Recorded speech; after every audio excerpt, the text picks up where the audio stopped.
Bonsoir à tous, bienvenue dans la conférence de presse d'après-course des critériums des 3 ans, des 4 ans et des 5 ans. On a vécu beaucoup de moments d'émotion cet après-midi, des beaux moments de sport, et on va accueillir ceux qui ont été les héros du jour, les principaux héros du jour. Je vous demande d'accueillir tout de suite Théo Duval-Destin, Thierry Duval-Destin qui est avec nous je crois aussi, et Sébastien Garato qui arrive. Je crois que Thierry va nous rejoindre dans quelques instants. Voilà, Théo prend place. Mettez-vous où vous voulez, Théo. Sébastien est là. Thierry va arriver. Merci de nous suivre en direct sur la page Facebook du Trot, sur le flux événementiel d'Equidia, sur equidia.fr. Bienvenue à tous. Ravi de vous retrouver donc pour ce moment important de débriefing de ce qui s'est passé aujourd'hui à Vincennes dans ces critériums de 3 ans, 4 ans et 5 ans. Voilà, bonsoir à tous les deux. À cette heure-ci, on peut dire bonsoir. Ah, c'est Clément qui vient et votre père vient aussi ou pas? Thierry vient pas? Thierry passera pas? Non. Donc les frères du Val-d'Estaing qui encadrent Sébastien Garato qui vient de dire « Je suis fait comme un rat ». Non, mais son père. Je croyais que vous parliez de vous. Bah non, en disant que vous étiez entre les deux du Val-d'Estaing et coincés. Voilà.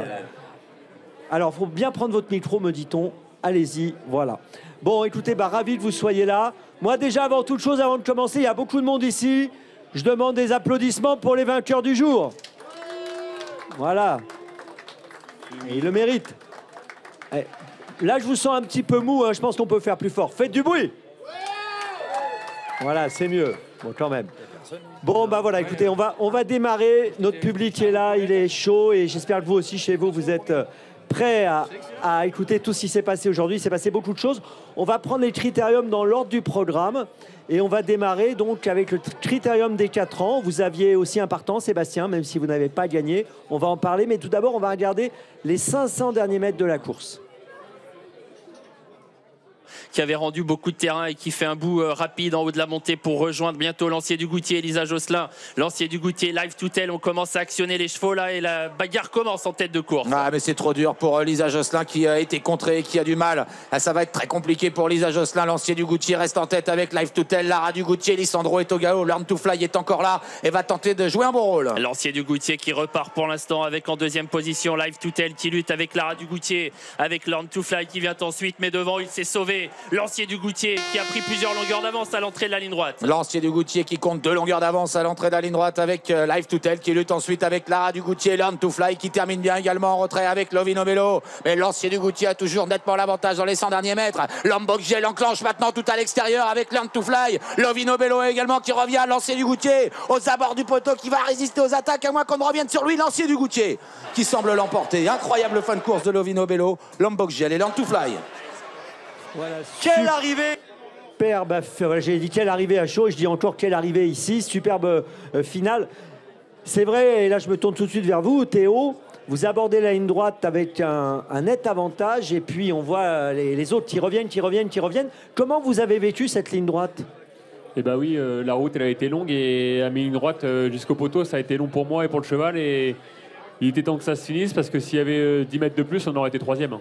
Ah, vous pensez vraiment que là, vous étiez au bout du bout, au passage du poteau, et à quelques mètres près, c'était plus la même position du tout pour vous? Ah bah oui, s'il y a 3 mètres de plus, on passe de 1 à 3 et c'est plus la même là.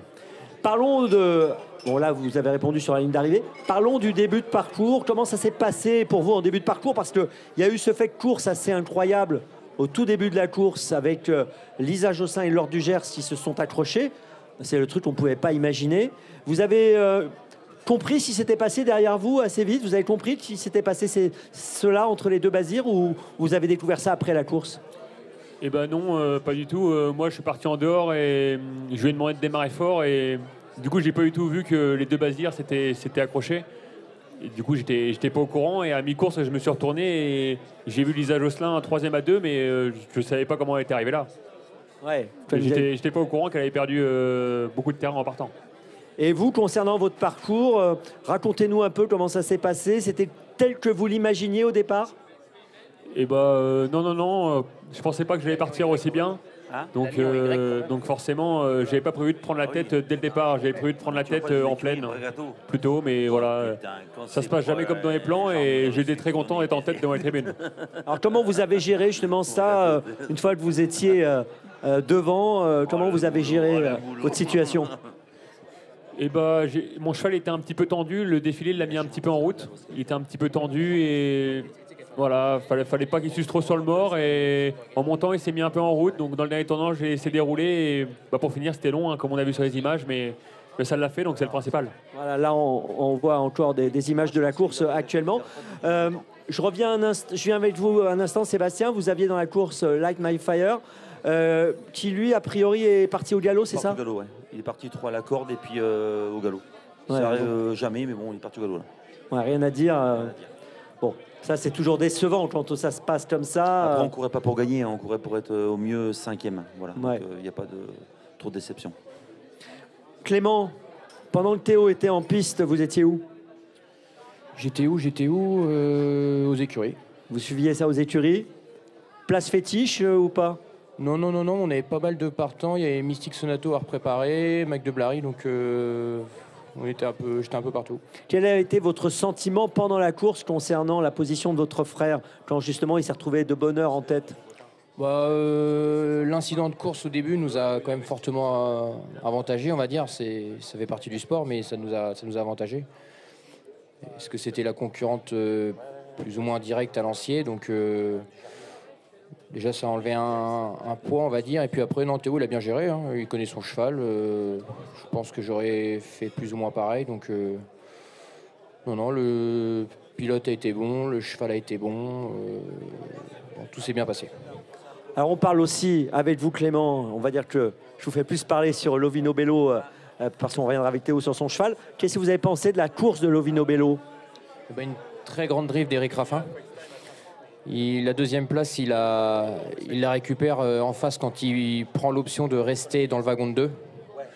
Donc beaucoup de sang-froid de sa part. Il y aurait plus d'un driver qui aurait mis le nez à la fenêtre. Donc non, le cheval il a été super bien drivé. Il fait une super fin de course. Première fois déféré des 4, ça l'a bien aidé. Et puis, il n'y a pas grand-chose à l'arrivée. Hein, donc, non, c'est bien. D'être premier, deuxième d'un critérium, c'est pas facile. Et les meilleurs sont là. Hein. Lomboggia, il est là, encore collé à Lovino Bello. Ils se suivent de près, ces chevaux-là. C'est ça, c'était une question de parcours. Lombok était un rang derrière Lovino. À l'arrivée, il n'y a pas grand-chose. Donc, voilà, le parcours a fait la différence. On a eu un grand driver aujourd'hui. Sébastien, qu'est-ce que vous pensez de cette génération DL? Super génération, il y a des bons Français, il y a Franck Jeu que j'ai dans les box qui est pas mal aussi. Il y a 2-3 bons Italiens et c'est une bonne génération. Théo, je reviens vers vous. On voit encore le passage du poteau. Passage du poteau, c'est votre premier groupe 1. C'est vrai que c'est un moment, votre frère le disait un peu plus tard dans la journée, premier groupe 1, c'est un moment forcément à part. Oui, exactement. Après, sur le coup, je ne suis pas sûr d'avoir gagné. Hein. Ouais, le mien, il finit doucement, les autres finissent vite, donc je ne sais pas si je suis un ou deux. Donc j'attends 5 minutes pour savoir, mais après on souffle un bon coup. Alors quand vous avez su que c'était gagné, à quoi vous avez pensé? C'était quoi vos premières pensées? Ça fait 3 mois qu'on attend cette course-là, donc j'attendais ce jour-là depuis 3 mois, et donc ça a été un soulagement surtout. Hein. Du travail accompli.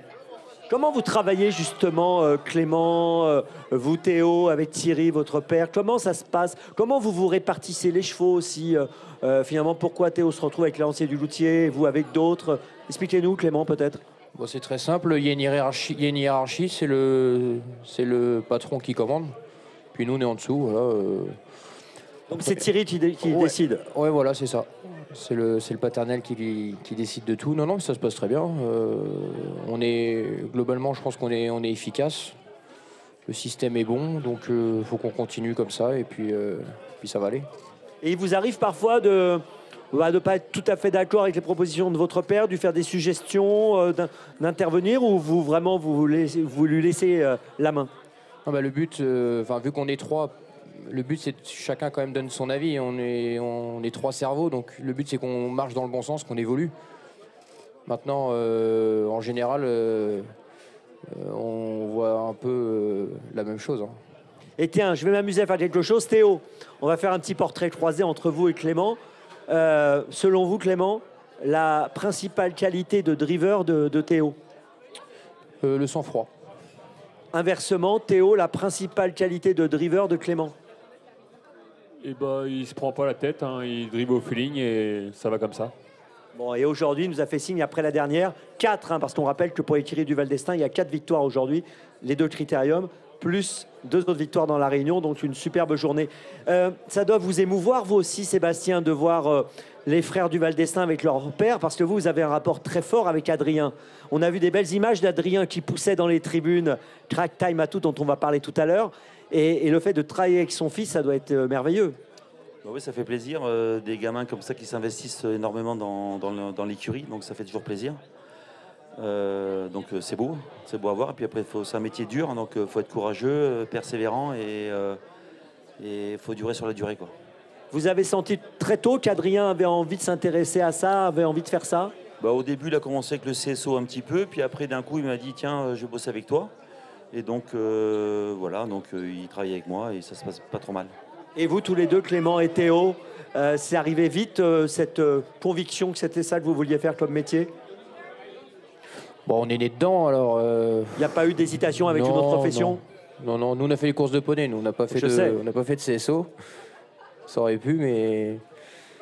Non, même Adrien, c'est un copain, donc on est toujours fourrés ensemble. Il n'a pas fait de course de poney, Adrien, hein? Non. Pas du tout, hein. Il a peut-être peur de perdre, je ne sais pas. Et pour vous, Théo aussi, c'était clair que c'était les courses, ça n'allait pas être autre chose pour vous? Eh ben oui, on est tombé dedans tout de suite, hein. Au début, on habitait au-dessus des box, donc dès qu'on descendait l'escalier, c'était les chevaux, donc on était tout de suite sur les chevaux. Ah ouais, tout de suite de bonnes habitudes. Voilà. Allez, on va continuer. On va parler d'un autre critérium, celui des 3 ans. On regarde les 500 derniers mètres tout de suite.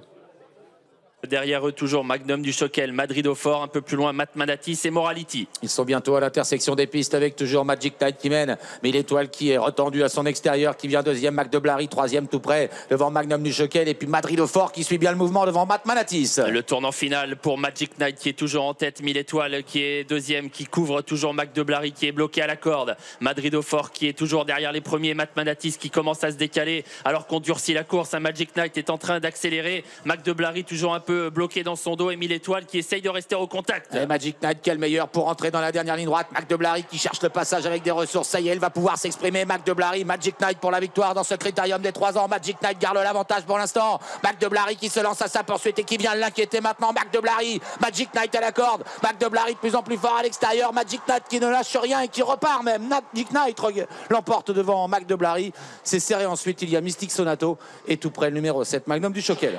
Magnifique. Alors là, les amis, Théo, Clément et Sébastien, donc on voit Magic Knight qui gagne. Quelques instants plus tard, la sonnerie retentit. Enquête des commissaires pour un changement de ligne. Ça dure quand même assez longtemps, hein, plus de 10 minutes, je pense, à peu près. Et donc, changement d'arrivée. Comment vous avez vécu tout d'abord ce qui s'est passé sur la piste? Est-ce que vous aviez la conviction qu'il fallait une enquête, Théo? Et ben moi, pour ma récupération, forcément, je savais que ça allait sonner, hein. Après, voilà, je ne suis pas juge et c'est pas à moi de dire s'ils ont eu raison ou pas, mais objectivement, étant dans le sulky, si ça va droit, évidemment que mon cheval va plus vite. Parce que toute la ligne droite, je suis obligé de tirer sur ma reine de droite pour... au lieu de le laisser aller, je suis obligé de tirer sur ma reine de droite pour que ça passe, quoi. Donc pour vous, il n'y avait pas de doute, il y avait enquête et il y avait forcément changement d'arrivée au vu de ce que vous avez vécu sur le sulky. Oui, voilà, pour moi, il n'y avait pas de doute, hein. Après, voilà, quand on est deuxième dans cette situation-là, je pense que tout le monde n'a pas de doute et on veut forcément la victoire, mais pour moi, j'aurais payé plus vite si j'ai le droit. Ouais. Clément, comment vous avez vécu cette phase-là, cette attente, l'après-course, toute cette période-là? Sinon que c'est des courses qui sont... c'est un critérium, quoi, c'est jamais facile. Maintenant, voilà, les commissaires ont jugé ce qu'ils ont jugé, ils ont fait leur travail. Moi, c'est pas à moi de forcément commenter une décision. Voilà, ça fait partie du sport, c'est le jeu. C'est déjà arrivé avant, ça arrivera par la suite. Ça fait partie du sport. Sébastien, je vous pose la question en tant qu'observateur. Vous aviez Maestro River dans la course, on va en dire un mot quand même. Oui, parti au galop, donc voilà, malheureusement. Hein, en tant qu'observateur, quel est votre avis sur le changement d'arrivée? moi, visuellement, en direct, j'ai dit il va y avoir enquête. Parce qu'on voit Paul faire comme ça, et puis il y a un décalage. Et Paul s'appliquait pour garder sa jument droite. Donc c'est tout. Je me dis il y a enquête. Après, je ne sais pas s'ils vont changer l'arrivée, mais visuellement, il y a un truc, ça se voit. Ouais, vous sentiez que le mouvement et, Ouais. et la situation de Théo. Parlons aussi d'un autre point important. Il y a une polémique qui a eu lieu aussi cet après-midi. Benoît Fabrega, qui travaille bien sûr pour le Trot, s'est exprimé sur la chaîne Equidia concernant la ferrure de Blary, puisque certains disaient oui, il n'est pas ferré, il est plaqué, etc. En fait, il avait un fer bleu et le fer bleu est autorisé. Vous pouvez nous en parler, Clément, peut-être? En fait, c'est pas compliqué. Il y a une dizaine, je sais pas, il y a peut-être une dizaine de fers qui sont autorisés. Nous, on a choisi un fer parmi les 10 qui sont autorisés. Et il y a zéro polémique à avoir. Il y a aucune polémique. Voilà, tout Faut simplement. pas, faut pas chercher de. Il n'y a pas de polémique. Voilà. En Les tout cas, commissaires ont regardé, voilà, les juges ont jugé, tout simplement. le fer bleu, c'est un fer donc, qui est autorisé et qui rentre dans la ligne des Bien fers sûr, autorisés. c'est un fer en plastique, ouais, c'est ça. Ça fait combien? Ça fait peut-être 1 an ou 2 que ça. Ouais, ça fait 1 an ou 2 que ça existe. Bon, bah, voilà. La règle, elle est claire, c'est écrit noir sur blanc. En fait, le fer plastique bleu, quand il est usé, ça se rapproche le plus à la plaque. Mais il est autorisé. Donc après, voilà. Donc on est dans les règles. Exactement. Très bien. On revient avec vous, Théo, sur la course. Gagner 2 groupes 1 en 3 quarts d'heure ou 40 minutes. Bon, 1 sur le tapis vert, mais gagner quand même. Qu'est-ce que ça fait? 2 groupes 1. Vous en aviez 0 1 heure avant, vous en avez 2 1 heure après. Et ben voilà, ce matin, je me suis dit ça serait bien d'en avoir un déjà. Puis bah, finalement, on en a eu 2, donc c'est génial. Après voilà, le premier a été à la régulière, donc c'est parfait comme ça. Et le deuxième sur tapis vert, donc voilà, je préfère dans ce sens-là que dans l'autre sens d'avoir le premier sur tapis vert. Mais 2 c'est génial. Concernant le poulain, d'ailleurs, Magic Night et Mac de Blary, ils se tiennent de près. On les avait vus dans la Yearling Cup avec Arcana. Vous avez fini 1-2 également. C'est en fait, d'ailleurs, on va le voir, parce que ce soit les 3 ans, les 4 ans ou les 5 ans, ils sont très réguliers, ces chevaux-là. Ils répètent bien leur perf. C'était celle que vous craigniez avant le coup, Magic Night, ou vous aviez une autre crainte pour cette épreuve? Un autre concurrent que vous craignez, comme Maître Jacques qui est parti au galop, ou un autre? Et ben forcément, hein, on craint 4-5 chevaux et elle en faisait partie, hein, forcément, voilà. Et puis, non, je la craignais pas plus que les autres, mais elle faisait partie des bonnes chances de la course, oui. Votre course, comment ça s'est passé globalement? Vous étiez satisfait de votre position, du déroulé de la course? Oui, il est capable de tout faire. S'il fallait aller devant, il aurait été devant. Là on a caché, mais ça s'est bien fini. Donc, non, il est polyvalent, donc j'étais bien où j'étais aussi. Comment il évolue de course en course, ce poulain, Clément? Bah bien, hein, c'est un cheval qui est efficace. Hein. Il venait de marcher 12-6 quand même, donc pas un chrono de rigolo. Non, c'est un super cheval. Hein. C'est un super cheval. Faut noter aussi la bonne fin de course de Mystic Sonato. 4e, très bien. Voilà. Il a fait une faute dans le premier virage, il a perdu 20 mètres. Il recolle et pour finir, il tire en dehors, il va finir 4e, il fait une super perf le cheval. Je suis d'accord. C'est la meilleure impression, je trouve, dans la ligne Voilà, droite. c'est Mystic Sonato avec un déroulement de course favorable, enfin plus favorable, il aurait pu mettre tout le monde d'accord et il n'y aurait pas eu beaucoup de débats.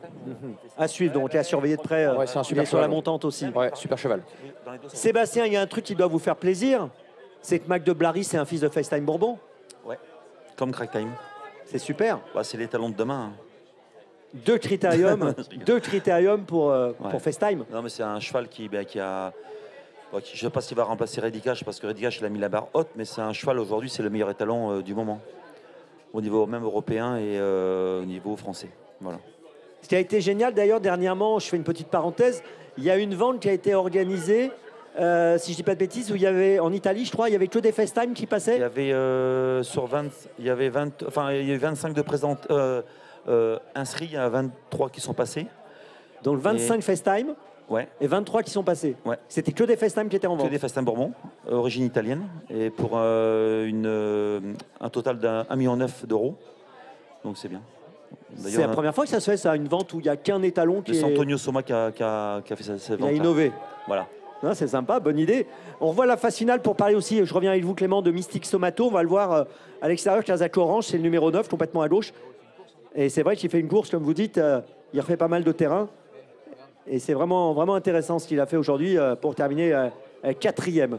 Je rappelle que la 3e place, elle est pour le surprenant Magnum de Choquel, qui a réalisé une très belle perf, Magnum du Choquel, pardon, qui court très très bien. Voilà pour ce critérium des 3 ans. Bah, écoutez, je vous propose qu'on enchaîne. Le critérium des 5 ans, on va faire plaisir à Sébastien. Le 5e que vous gagnez quand même. Ouais. Belle perf, hein, quand même 5 critériums de 5 ans. Ouais, pas mal. Pas beaucoup qui en ont 5. Hein. Bah, c'est dur. Hein. Mais je sais. Allez, on regarde les images tout de suite, c'est parti.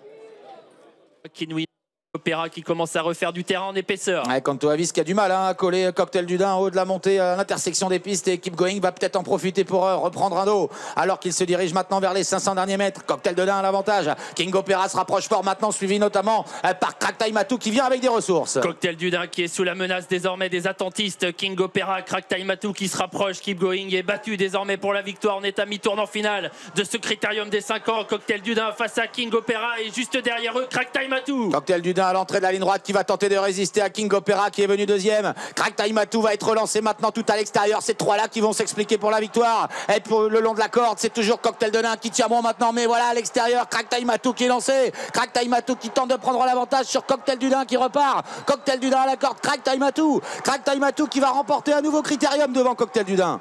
La troisième place pour King Opera devant Kanat Belev et Kamehameha. Cracktail Matou. Voilà, un super Cracktail Matou. Et un grand bravo à Sébastien. 5 critériums des 5 ans. Moi, je vous demande des applaudissements pour Sébastien. Quand même, 5 critériums des 5 ans.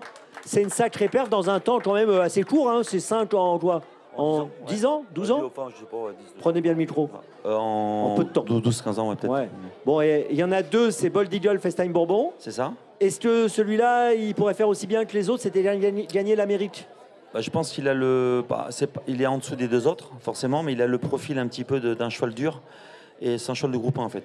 Quand il y a un grand train, il va finir. Ça, c'est sûr. Donc, on ne sait jamais. Bah, après, bon, on va y aller peut-être pour être 5e au départ.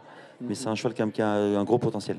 Vous nous parlez de sa course aujourd'hui. Racontez-nous comment vous imaginiez la course et ce que vous avez pensé de la manière dont ça s'est passé. Un peu. Je me suis dit, il y a 3 chevaux qui peuvent aller devant. Gimcoing, Cocktail du Dain et Canto Avis. Je sais qu'ils savent bien partir. Ils vont partir assez vite. Donc, nous, comme on ne part pas vite, on va subir un peu la course. Et après, on a la chance de se faire amener par King Opera. Et après, on l'a monté. Comme ils se sont fait mal un petit peu en partant, durant le parcours, on est venu les aligner. Bon, il les a bien alignés, hein, en effet, dans la ligne droite. Après, le cheval à Philippe Allaire, c'est un sacré cheval quand même. Hein. Parce qu'il a contré, il a été devant depuis le départ et on l'a battu qu'aux abords du poteau, donc c'est un sacré cheval.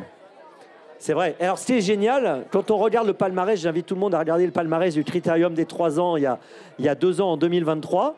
On retrouvait les 3 mêmes. Cracktail Matou, Cocktail du Dain, King Opera.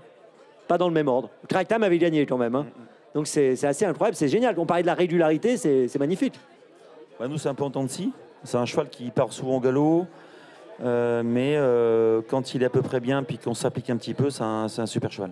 Allez, 2 critériums, hein, c'est magnifique. Le regard de Clément et Théo sur la perf de Cracktail. Oh, c'est un super cheval. Hein. Quand il a à portée de fusil, celui-là, il fait mal. Hein. Non, bah, comme vous venez de le dire, il a gagné 2 critériums, donc ça prouve que c'est un champion. Théo? Oui, bah, on avait vu en gain il y a 1 mois et demi qu'il allait être là pour un moment, donc c'est forcément un top cheval. Hein. Bon, il n'y avait pas de Duval d'Estaing dans la course. Heureusement. Par contre, il y avait un autre Garato, c'est Carnacoud. Il est parti au galop. Eh ben voilà. Non, mais j'ai une journée de parti au galop. Heureusement qu'il était là. Mais bon, ça arrive, c'est comme ça. Bon. Après, il sait que partir ce cheval à Carnacoud. On voulait courir pour se faire plaisir. Mais il aurait pu être 5e. Il avait fait une super course à Anguin en marchant 12,5 sur 2008. Donc on y allait avec des prétentions pour être placé quand même. Un mot sur l'entourage aussi quand même de votre cheval, de Cracktail Matou, Philippe Barbet. Parlez-nous un peu de Philippe Barbet, c'est l'éleveur des atouts. Hein. Donc il a eu le flair de racheter Topaz d'Atout qu'il avait vendu Pouliche. Il l'a racheté à, je crois que c'est Philippe Allaire, je crois. Et donc après, il a plein de... non, il a acheté vide. Ensuite, il y avait Eridan qu'on a acheté. Et ensuite, elle avait fait Gulinet d'Atout. Elle a fait que des champions, la jument. Et Cracktail Matou. C'est magnifique. Vous travaillez avec lui depuis longtemps? Depuis peut-être 5 ans. 4-5 ans. Bon, c'est beau, hein. De beaux résultats. Un super élevage, hein, donc il n'y a rien à dire. C'est important de s'appuyer comme ça sur des bonnes familles, sur des bons élevages. Après, c'est des élevages qui ont été montés depuis, on va dire, 40 ans ou 50 ans, donc ça tient la route. C'est un peu comme quand on échange avec vous, qu'on parle d'Ida Otillard et qu'on parle avec Madame Chognon. Voilà, ce sont des élevages qui ont une belle histoire. Pour parler encore de track time, vous le disiez, bon, parfois il peut être un peu en dessous, etc. Comment vous le voyez quand même évoluer avec le temps? Vous avez le sentiment qu'il commence à être plus régulier? Ben, c'est un cheval, moi à la maison, j'ai l'impression de trotter son père. Il ressemble beaucoup à son père physiquement. Il a le même, sauf qu'il a quelques défauts au départ. Il part moins vite que son père, il est un peu moins complet. Mais au niveau caisse, c'est un sacré cheval. Donc après, dans l'avenir, je pense qu'il peut faire un numéro un jour. On rappelle que son père, c'est FaceTime Bourbon, hein, on l'avait dit tout à l'heure, mais je le rappelle pour que ce soit clair pour tout le monde. Quand vous voyez tous les deux, Théo et Clément, Crack Time Matou, donc qui a 5 ans, qui aura 6 ans en janvier. Il y a Ida Outillard qui a fait sa rentrée l'autre jour à Alençon, forcément. On se projette un peu déjà en janvier. Vous dites que ça peut être un rival qui peut vous inquiéter? On va dire que Crack Time, comme l'a très justement dit Sébastien, c'est un cheval qui aime bien quand ça roule. Et souvent, dans les groupes 1, ça roule. Donc, ouais, je pense que c'est un cheval qui va finir très vite. Et il faudra s'en méfier. Ouais. Théo? Eh ben oui, il va arriver au bon âge, au bon moment. Donc, si tout va bien, il peut faire un gros hiver. Bon, Sébastien, je sais que vous avez travaillé dans cette direction, forcément. Moi, tout à fait. Après, dans les box, moi, j'en ai deux pour bien figurer dans le Premier League, c'est Franck Jo et Crack Time. Donc, on va faire tout faire pour les amener au top ce jour-là. Voilà, le travail se prépare maintenant. Déjà, on pense déjà au meeting d'hiver qui aura lieu début novembre. Bon, bah écoutez, je pense qu'on a fait un bon tour d'horizon. C'était sympa de vous avoir tous les trois ici en cette fin de journée. Bravo encore pour votre réussite. Bravo pour le travail que vous allez fournir pour préparer la suite, en tout cas. Et puis, ce soir, détente un peu quand même, hein, je pense. Ah, voilà, ils s'en vont déjà. Attendez, on va dire au revoir quand même. C'est pas sûr. On dit au revoir à tout le monde. On remercie bien sûr nos amis qui nous suivaient sur la page Facebook du Trot, sur le flux événementiel d'Equidia sur equidia.fr. Je vous demande encore des applaudissements pour Sébastien Garato, Théo et Clément Duval d'Estaing. Et on se dit à très vite à Vincennes pour de beaux rendez-vous. Merci beaucoup. Merci.